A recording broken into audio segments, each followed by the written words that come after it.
Thank you very much. The first thing I wanted to do is to thank you guys for coming and showing up today. This community track is new to Black Hat. It is something that has been talked about for a long time, and we're very excited to have these kind of talks here for the very first year. But the first thing that I want to do is give a little bit of a disclaimer. While we're going to talk a lot about medical issues and mental health issues, I want you to know that I am not a doctor. And even though that this guy is a doctor, he is not your doctor. So we want to tell you that if you see things in this presentation that vibe with you and you're like, that sounds a lot like me, that you might want to consider seeing your physician and seeking out treatment for yourself. We're not going to be giving very specific treatments to you, just general advice and kind of anecdotal stories, personal stories from both of us about how mental health has affected us, but we don't want you to take that as direct treatment information. And then just make sure you also, when you're asking questions or later on the Q&A, people are very passionate about their history and what's going on with them currently. We want to make sure that you don't share any of your protected health information, any of the stuff that makes you identifiable or what's going on with you with everyone else. And then lastly, it's just really, really important and really in theme with the community track this year that we are all a family, hackers, InfoSec, all of us together. So you really need to treat others with dignity and respect. Yeah, and especially the thing with talking about very personal things, like I don't want people to come up to the microphone and be like, well, I am this, this, and this, and I take these medications. We can talk about some of that stuff, but we'd like to prefer, there's going to be some more time and availability tomorrow to talk about that in a more personalized setting. So my name is Christian Demeff. I'm an emergency physician. I'm also a clinical informatics fellow at the University of California, San Diego. Interestingly enough as well, I also do security research. So along with Jay, I research medical devices, critical medical infrastructure, and I'm curious and concerned about how this technological infrastructure are going to harm my patients. But more important than that, I treat emergent medical illnesses, mental illness in the emergency department. I'm not a psychiatrist. I don't handle long-term depression, these types of things, but I handle the emergent issues around mostly suicide. And then in theme for today, I'm often a burned out person. I'm sure you in the audience are also, because it's just so prevalent in what we do. And I often suffer from imposter syndrome. Here, speaking in front of you here at Black Hat is a true honor and something I never thought I would do. So when I come here and speak and be on stage with such greats like Jay, it really puts my imposter syndrome at over 9,000. So with that being said, I also have some baggage. Follow me on Twitter. I'm Jay Radcliffe. I am a cybersecurity researcher for Boston Scientific. They make medical devices. This is probably my 6th time speaking at Black Hat. I do a lot of work in breaking into medical devices, hacking into things, and kind of speaking on the topic. I've also spoke many times at B-Sides and DEF CON on different topics related to the scientific method and mental health in general. It's kind of important to know that I'm a type 1 diabetic. I was diagnosed on my 22nd birthday, and it really makes up a big component of what I am and who I am. It's the reason I'm on this stage today. 7 years ago, I presented some research that I did here at Black Hat, which was one of the first times a medical device, an insulin pump, was hacked, and presented that and did a demonstration of it live on stage. So, I mean, without my being a diabetic, I wouldn't have access to those types of devices and access to do that type of work. So it's kind of a dual-edged sword. I'm excited that I'm a diabetic, but it also kind of sucks being a diabetic at the same time. Other things you need to know about me is that, let's say I'll use the term flawed. I have some issues, right? I am divorced. I have a lot of anxiety. I am depressed.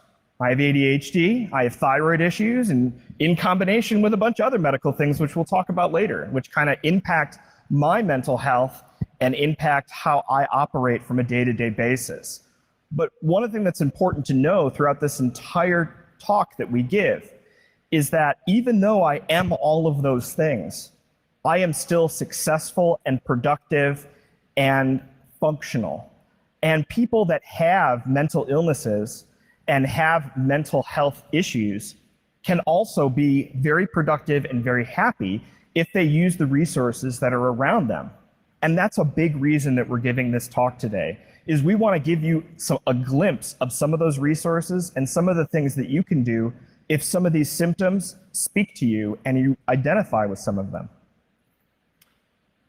So we're going to start our discussion today with a patient's story. I've removed any identifying information, but this is actually a real patient of mine. We're going to call her Jane. Jane's going to visit us a few times during this presentation, and this is her first visit. Jane is in early 20s. She's had a rough life. She comes into my emergency department, and she tells me that she wants to hurt herself. Who is this person that's listening to her?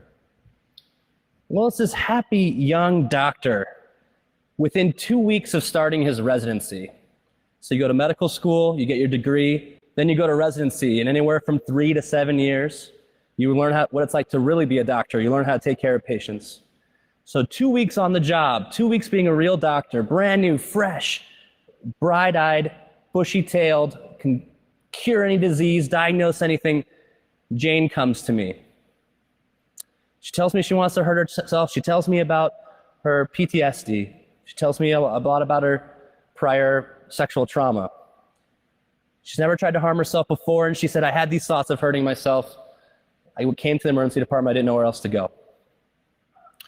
So quickly, I go to her bedside. I sit down. I talk with her. I'm there for half an hour listening to all of this, listening to her, recording what she's saying, being there for her as that role of that ideal physician. I call the social worker. I order all the tests I'm supposed to do. I check on her frequently. Many people come and evaluate her during the hours and hours and hours that she's in the emergency department. And they all kind of get together and they agree. Jane's probably safe to go home if she does a safety contract and she goes home with family that'll watch her, and she follows up with mental health professionals shortly afterwards. Everyone agrees. She agrees. She goes home. This young, happy doctor goes back to learning what it's like to take care of gunshot wounds, trauma, severe infections, and sepsis. I don't know if she was the first patient I told this to, but I think she's the first patient I remember telling this to. And I say this to all my patients that come to the emergency department, that come in there with suicidality. I tell them the following kind of words, these sentences. If you ever find yourself without hope or help, or you feel like you might hurt yourself, you feel like you might make a decision you're going to regret, find the closest emergency department. We're not going to be able to fix your issue. We're not going to be able to cure you, but at least we're going to be able to help you. We are open 365 days of the year, 24/7. All right? We'll be there. We'll help you. And she left. So let's fast forward a year later. I'm burned out. I've been working 80 hours in residency. I just finished 4 weeks in the burn ICU, where I saw some of the most sickest patients with tubes coming out of every part of their body, and then having every type of infection you can imagine, seeing the anguish of family, et cetera, and I was burned out.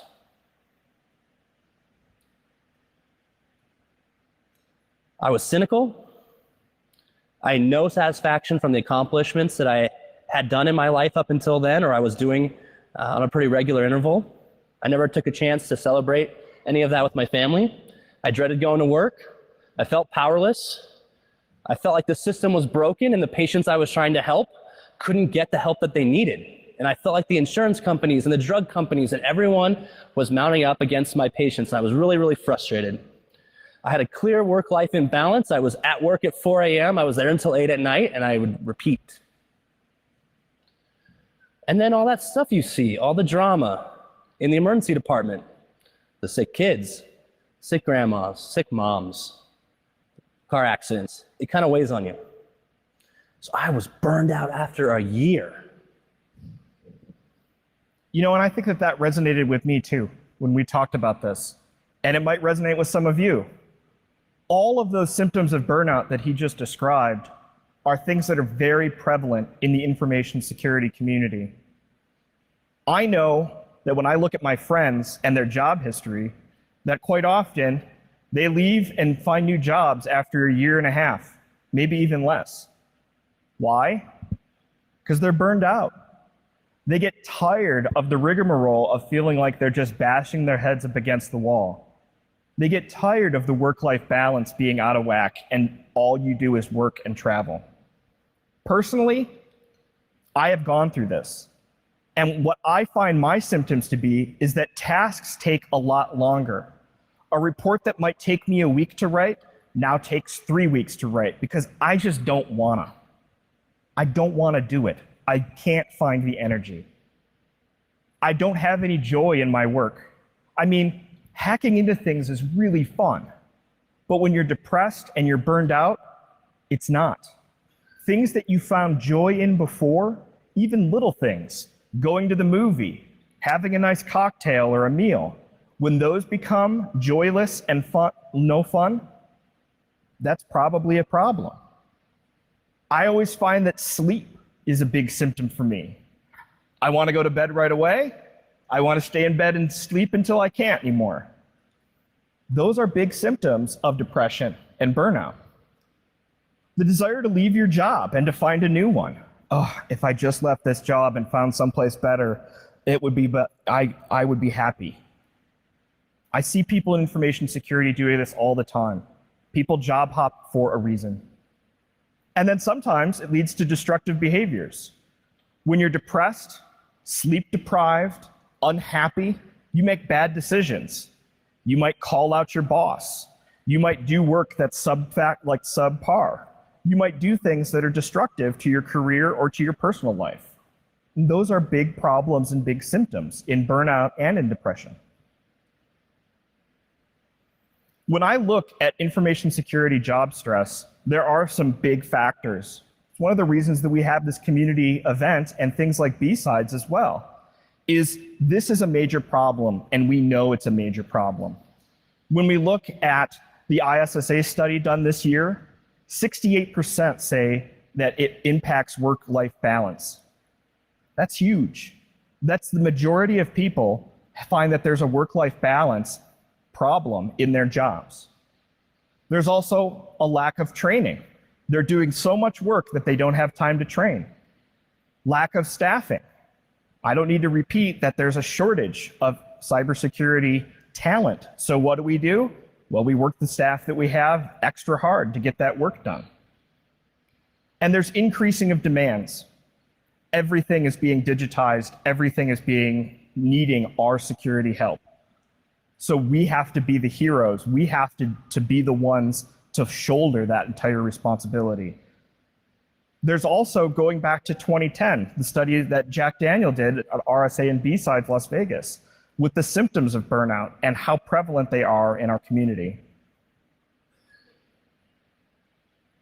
I think on top of this, there's this additional pressure. There's this additional kind of depressive theme, and that is social media.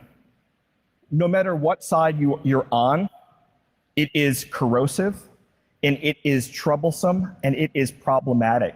The amount of rhetoric that's going on in social media, in our own community even, it's becoming a big problem. We just have to look maybe back to Hope last month and the problems that they had there to see that this is a problem that's springing up everywhere. When I saw and did some work, I also saw that there's a study that showed people who were active on social media are 3 times as more likely to be depressed or anxious. That's huge. There's a reason that people drop out of social media. It's because it's depressing. I mean, when I read my Twitter stream, sometimes I'm like, nope, I can't do it. I can't deal with that today. It is too much. It is too negative. It is too toxic of a place for me. All right, so we're going to go to Jane's second visit. It's a year later. We got a crusty, burnt-out doc. I go to her bedside. I don't remember the encounter very well, probably for a variety of reasons. I'm seeing dozens of patients a day, and I go to this patient who's on the board, a big track board, and it has a room number and a column that says suicidal. I assign myself to the patient. I walk into the room, and my resilience, my reserve, my compassion is gone. And I know that now I'm going to have this interaction with a patient who's a number, and just so I know is suicidal, and I have to check off these boxes, check them for overdose, do these blood tests, make sure I ask these specific questions, put it all in a note, call the right people, and repeat. So I do that. I don't remember the encounter very well. And I get up to go, and she says this to me. She says, "You were very different the last time you treated me. Where did your kindness go?" And at that moment, I didn't even remember that I had taken care of her a year previously for the exact same issue. This struck me like lightning. I sat down, and I did what I should have done to start. I did what I did a year ago, and I listened to her. We talked. And it was good for both of us, because I recognized how much I had lost, how much I was burned out, and how much it actually impacted a person where it mattered the most. A patient at the end of a rope, a patient who's had a horrible history, who needs help. Because the thing she said afterwards was, "The only reason I'm here is because last time I saw you, you told me if I had nowhere to go, no hope, and no help, to find you." So I committed after that day to listen to all the wise doctors around me and start doing a burnout inventory. There's a bunch of tools you can use. Some of them require, like, you have to pay for them, et cetera. You can find these things. But there are tools where you can measure how burnt out you are. Okay? And every 6 months, I went in to see my boss, and we sat down together, and I love my boss. I had a great relationship with him. We did a burnout inventory together. And he pulled the one out from 6 months ago, and he compared it. And he said, "You're up 3 points. What's going on?" And we talk about it. I had a pulse and a gauge on my own level of burnout. I saw trends. I recognized where I needed to improve myself. And I kept the patient as the most important gauge of that. If I saw my patients being frustrated, if I saw myself spending too little time with them, if I saw that I wasn't treating them like human beings, I recognized it was a failing of my own burnout. Back to the patient. I also committed at that point to not treat her like a number and the complaint of suicidal, and instead learn a little bit more about this complex thing, the brain, mental health, and how we treat. I put up the DSM-5 not because to cause a kerfuffle or to cause controversy, but just to show you that there was a real problem back in the early days of psychiatry about what's the language we use to talk about different mental illnesses. Dr. A called schizophrenia this and said you had to have these elements to get it, and Dr. B had a completely different name for it and completely different diagnostic criteria. So when people would go to get treated, they'd say, "I have this and this and this," and the doctor would say, "Well, I don't think you have this diagnosis." There was just no common language. The syntax wasn't shared. So they came together and they wanted to write down, these are the diagnoses that we know about, and here's the criteria that if a patient has these things, they may have this mental illness. The DSM-5s often considered the most authoritative texts on what those definitions are, and is generally considered to be pretty comprehensive. It is sometimes controversial, and that's probably saying it lightly. As versions change, this is version 5, as versions change, different diagnoses are added. So people who wouldn't qualify for mental health 12 years ago with the DSM-4, all of a sudden now they have a mental illness because a new one's put in a book. Perhaps we made the bar to diagnose a mental illness lower. We said, instead of having 4 out of the 5 of these symptoms, you only have to have 2 out of 5. So then a lot more people all of a sudden have this mental illness. And the only thing that changed was the definition.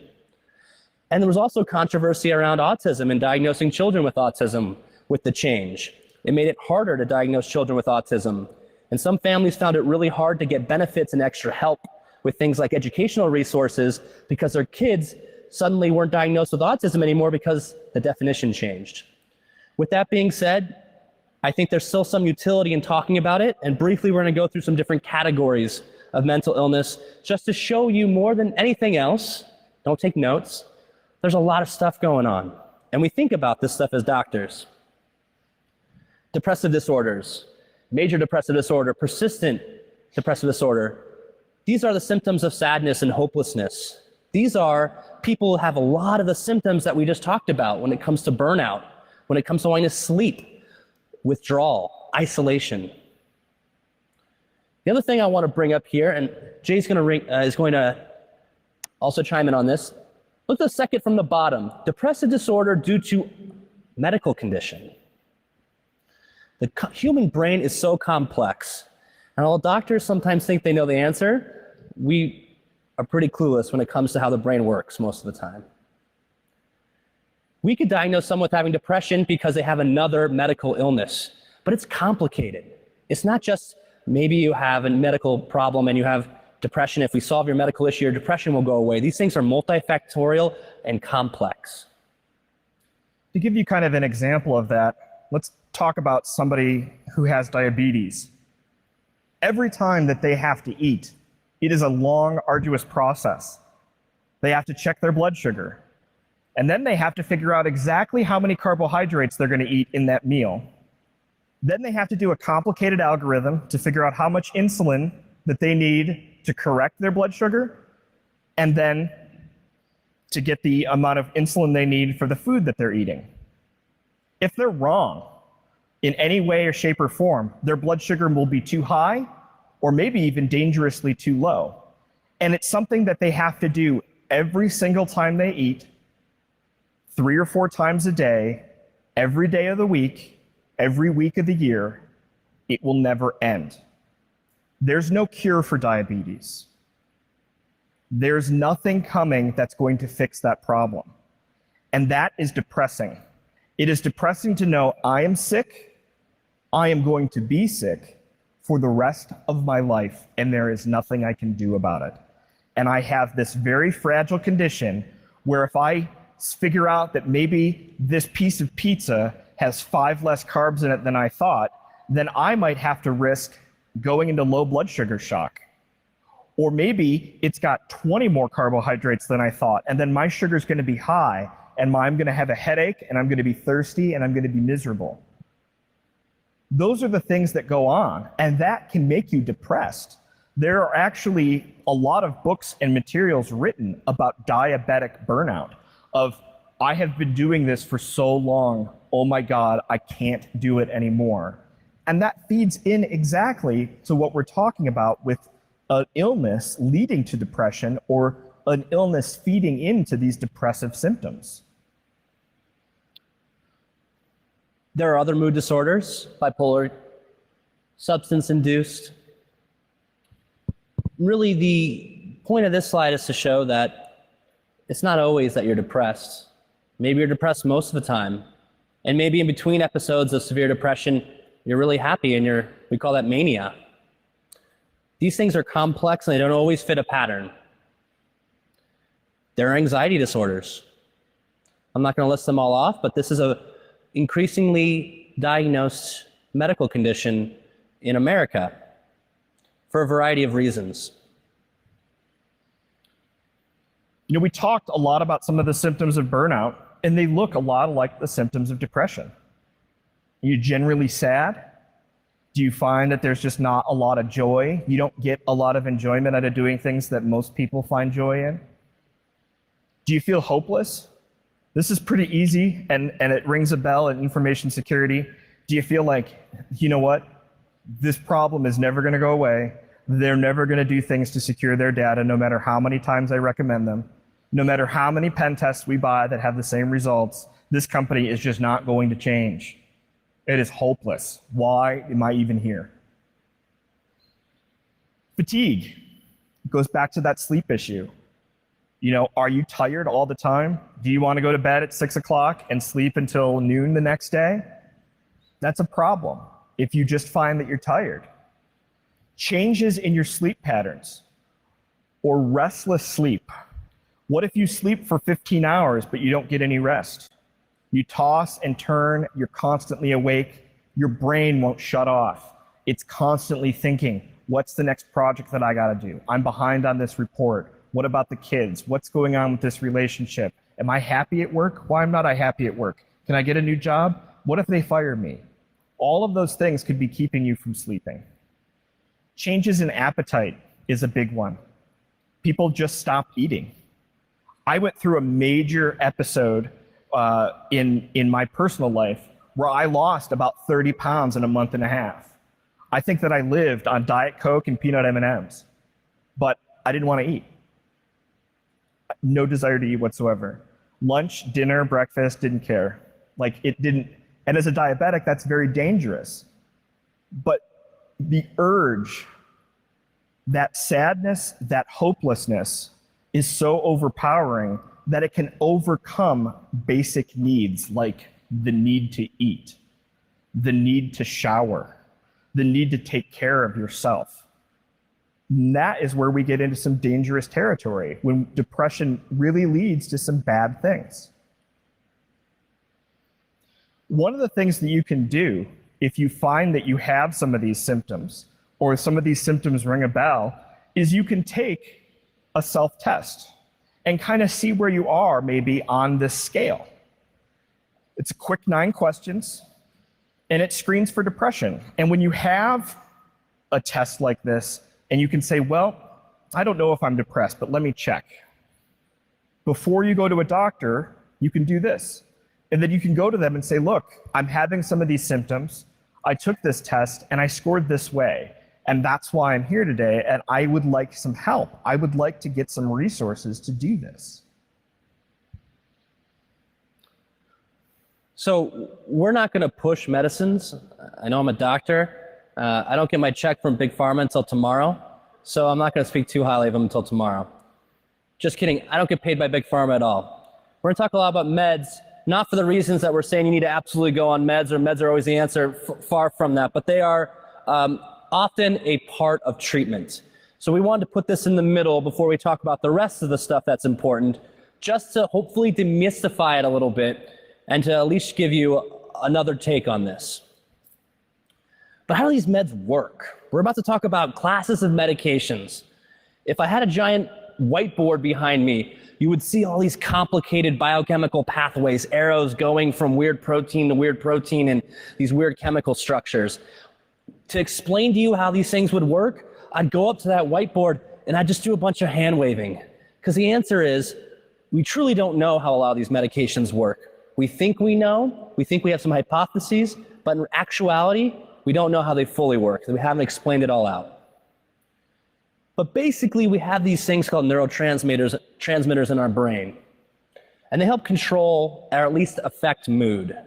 And when we give certain medications, they can modulate or control the amount or the efficacy of certain neurotransmitters.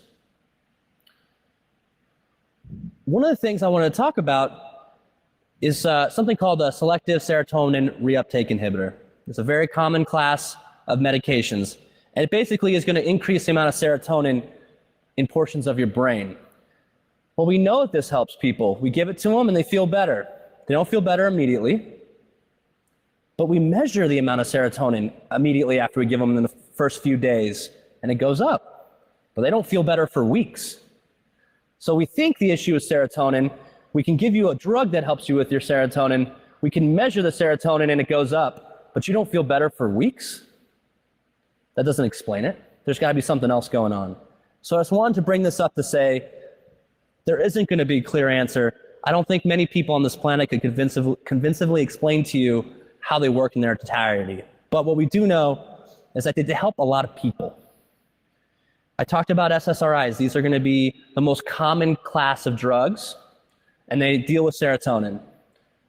There's SNRIs, which serotonin and another neurotransmitter, norepinephrine. There are some older classes of drugs, things like tricyclic antidepressants and MAOI inhibitors. Those are medicines that we don't typically use anymore because they had really nasty side effects. And the other thing I wanted to bring up, if you tried meds previously and they were of these older generations and you had lots of side effects, and you said, I'm never going to go on medication again, I'm never going to try it again, there's been a lot of stuff come out. There's a lot of new medicines that are out. I would offer you to at least think about revisiting them if that's something your physician recommends with you. There are mood stabilizers, the most common of which is lithium.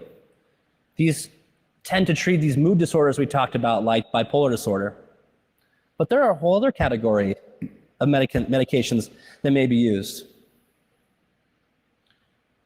This is a process. I wish we had a perfect medicine that had no side effects and worked the day you took it. I wish it was cheap and I could give it to people and it would fix their issue and this wasn't a problem. And we never had to talk about suicide. We never had to talk about depression because we had a great medicine that fixed it. The answer is we just don't. And to figure out if this medicine works for you, it's a process. It's not a one-time decision. Because of our DNA, it differs from person to person. The same drug may be metabolized much quicker in one person than the other. So they may need a higher dose. The guidelines say to start at the same dose for both of these people. And we don't know if this person's going to metabolize it quicker and need a higher dose to start, or if this person's going to need a lower dose because their metabolism of the drug's really low. So we start this drug, and sometimes it can take 3-4 weeks before it even works. Maybe you wait 3-4 weeks and it doesn't work. Is it because you need a higher dose, or is it because the medicine's not going to work for you? That's why it's a process. And when you commit yourself to it, you got to work with your doctor and commit to figuring it out. And if it doesn't work for you after 7 days, it doesn't mean it's not going to work for you. You might need to continue down the road and try something else or another dose, or maybe in combination with some other therapy. All right. So it's my turn to be a little vulnerable. I'm going to tell you about what I take.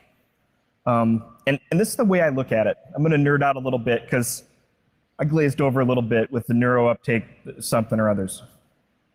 I look at these meds like I look at myself as a computer.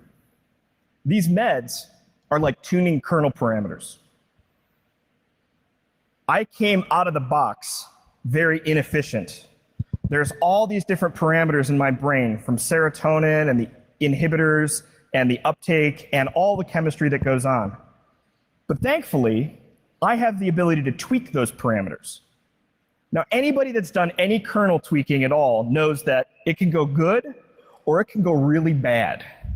And you need to keep that in mind when you deal with these types of medications. So let's talk a little bit about what I take, okay? I take an antidepressant called Trintellix. Trintellix is one of the newest antidepressants on the market.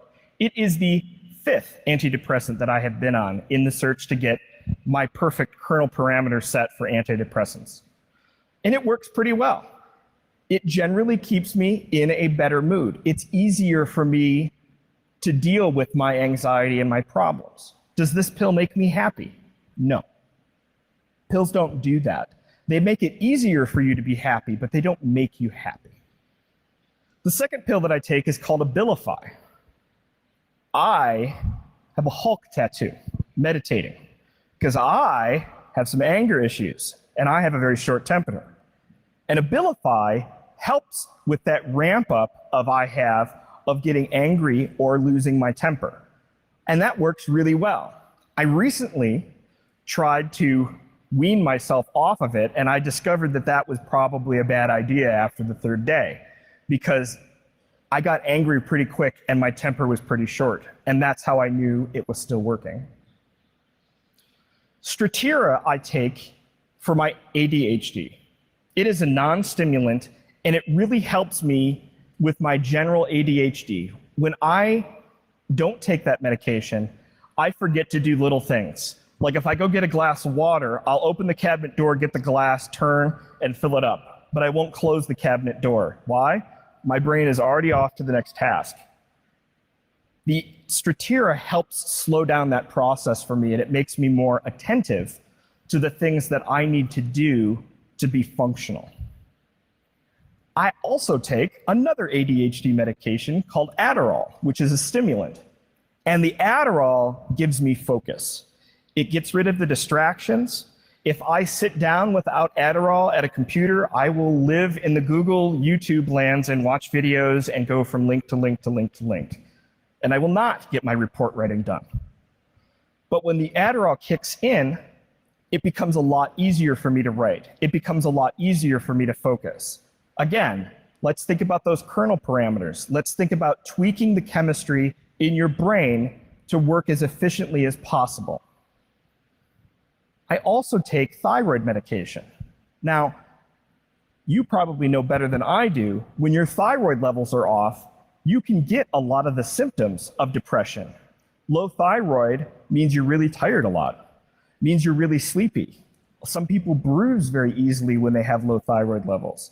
So you have some of these symptoms that can impact your mental health and mental stability. I also take testosterone, which is horrible, right? It's this giant needle that I have to stab into my thigh once a week to give myself testosterone. But without it, my moods are all over the place. Like, I need the stability in my endocrine system for my mood, for my brain and my emotions to be stable. That's just the medications I take for not my diabetes.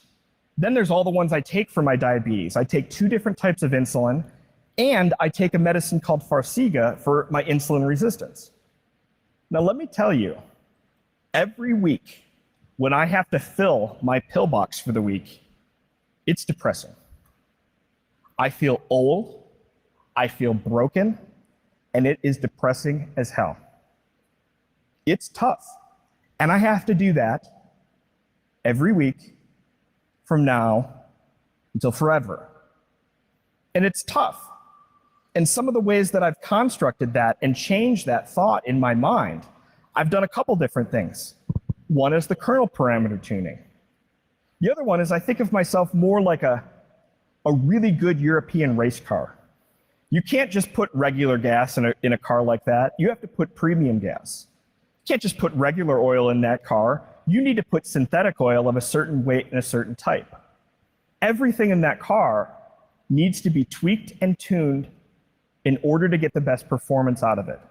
If you don't do that, you're going to have a horrible experience. So I like to look at myself not as broken and old, but more like a European sports car. I just need to be tuned and tweaked and fed the right things for me to be successful and for me to have a happy and fulfilling day-to-day life. Now, we'll give you one warning about some of these medications. You can't just stop taking them. This is extremely important.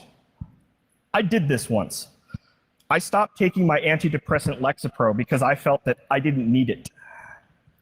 When you do that and you pull the rug out of the chemistry of your brain, it goes badly. I can understand people wanting to say, I don't need this anymore, but it's very important to work with your doctor on coming off of it the right way.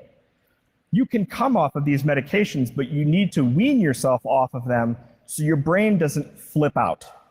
Because you can go into withdrawal symptoms and you can make your depression and all the other symptoms dramatically worse by just pulling the rug out and stop taking these medications altogether. So please be careful if you take these medications or in the future you take these medications, so you can keep that in mind. Now, there's lots of different mental health providers out there, and this can be very confusing, but they're all there to help you.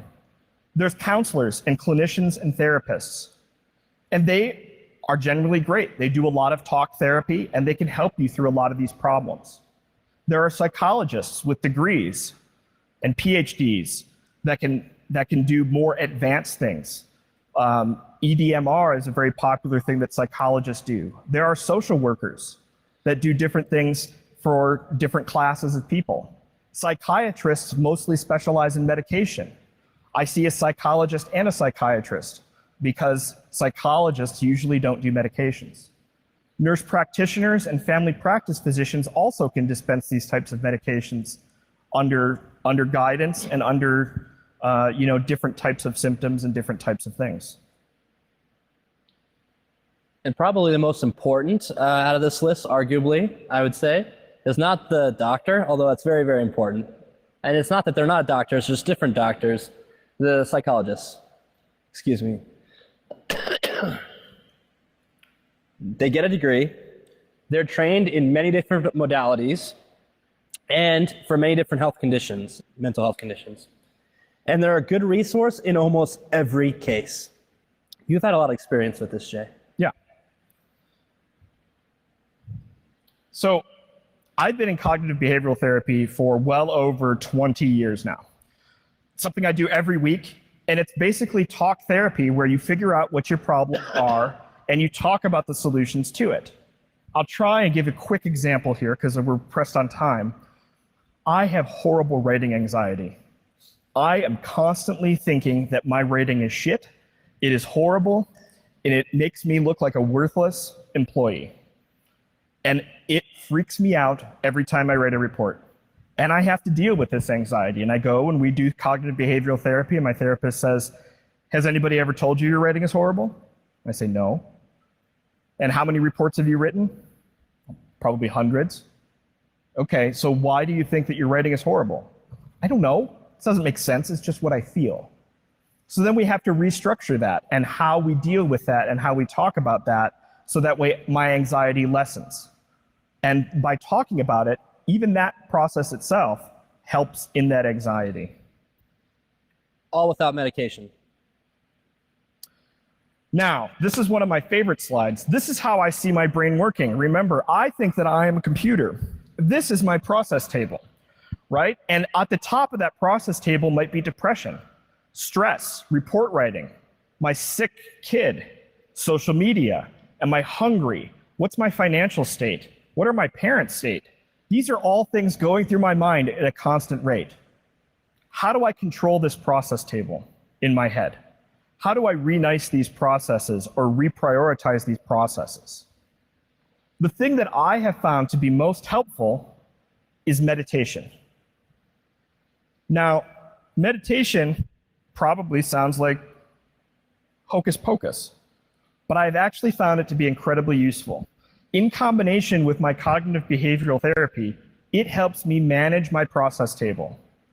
When I sit and I go through a 5-minute meditation or a 10-minute meditation, or sometimes even a 1-minute meditation, it helps reorganize that process table and reprioritize that process table to what my needs are, not to what my brain's needs are, right? So I don't worry as much about the anxiety of the report writing or what's happening at work. I can focus on the things that I need to focus on at that given time.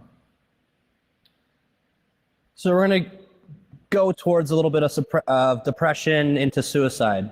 And this is obviously a sensitive topic. This slide is supposed to show you some warning signs that you should look out for in the people around you. We're a community, we're a family. These things don't always suggest suicide, but they're important things to keep on your radar. So if someone starts talking about harming themselves or starts talking more about suicide, perk up. If they talk about how much they're burdened or how hopeless things are, they're not going to be able to fix it and they are annoying all these people, that's something to perk up for.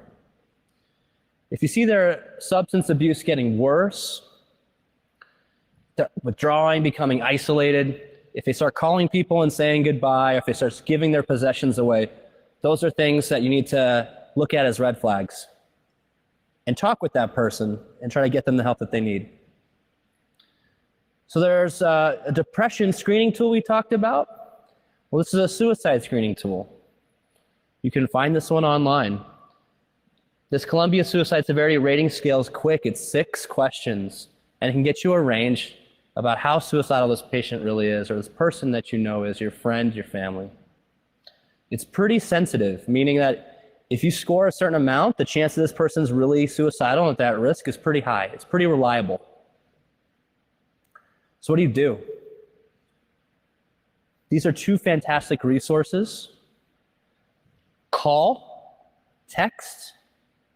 This goes many different states, all of them, so they'll be able to get you region-specific recommendations, guidelines, and help. This is where I'm going to be telling people to go. But of course, the emergency department is still always open. If you are without help, if you feel hopelessness, if you feel like you're going to hurt yourself, you got nowhere else to go, you come see me in the emergency department. It might not be fun. We always have horrible food, but we'll take care of you. You know, one thing that I want to talk about on a positive note, is Project Semicolon. And excuse me, I get a little choked up when I talk about this. Project Semicolon is a support group for people who have gone through suicide or have attempted suicide. And a semicolon is used when an author could have chosen to end a sentence but chose not to, right? And that is a very big metaphor for a lot of people who have attempted suicide. They chose to continue. They chose not to end their story. And I think that if you go to that resource and read what's there, it's very inspiring and it's very fulfilling and it's very helpful. So I recommend that you check that out. So we're really short on time here. I'm going to talk to you about Jane's third visit. She came to me when I was a bright-eyed, bushy-tailed young doctor. She came back to me when I was burned out, and she helped me realize how burned out I was. I fixed it, and I helped other people, including her. Well, she came back to me a third time, but it wasn't because she was suicidal. She came back as a nursing student to my hospital while I was a resident and just said, "Hey, doc." I remembered her then, and I was inspired about her journey into healthcare so she could help other people, and she wanted to go and help people that were suicidal. This is something that's super important this week. This week is huge in our community. People call it Hacker Summer Camp for a reason. You see friends here, you make new friends here. You reignite friendships that are old and new. These are the resources that everybody needs to survive in their day-to-day world. My friends are everything. I hang out with them, I talk with them on a daily basis. They are my support line. They make me feel not alone. They make me feel not depressed. Keep that in mind this week as you're at Black Hat, as you're at DEF CON, as you're at these events, meeting people and seeing old friends and making new friends. These are exactly what people need and exactly who you need to turn to when you have these types of problems for help and support. So we're going to close up. These are our Twitter handles. Please follow us. We're going to have a Q&A across the hall. But then also tomorrow, Black Hat's been so kind to us to offer us an opportunity to talk to anyone else who's interested between 9:30 and 10:30 tomorrow in Coral C North Hall. Again, come and talk about your experience in the community. Please don't talk about any personal issues, but we'll be addressing this issue of suicide, burnout, and depression in the hacker community in more of a roundtable type format. I'm also going to be tweeting out a link to a page of resources that I have for meditation apps, meditation books that I found to be very useful, but also other authors and other projects that I found inspiring, like Project Semicolon. So that way people can have more resources and more things that I have found to be very helpful personally that maybe you will too. So again, thank you so much for listening to our talk, and let's continue the conversation across the hall. Thank you.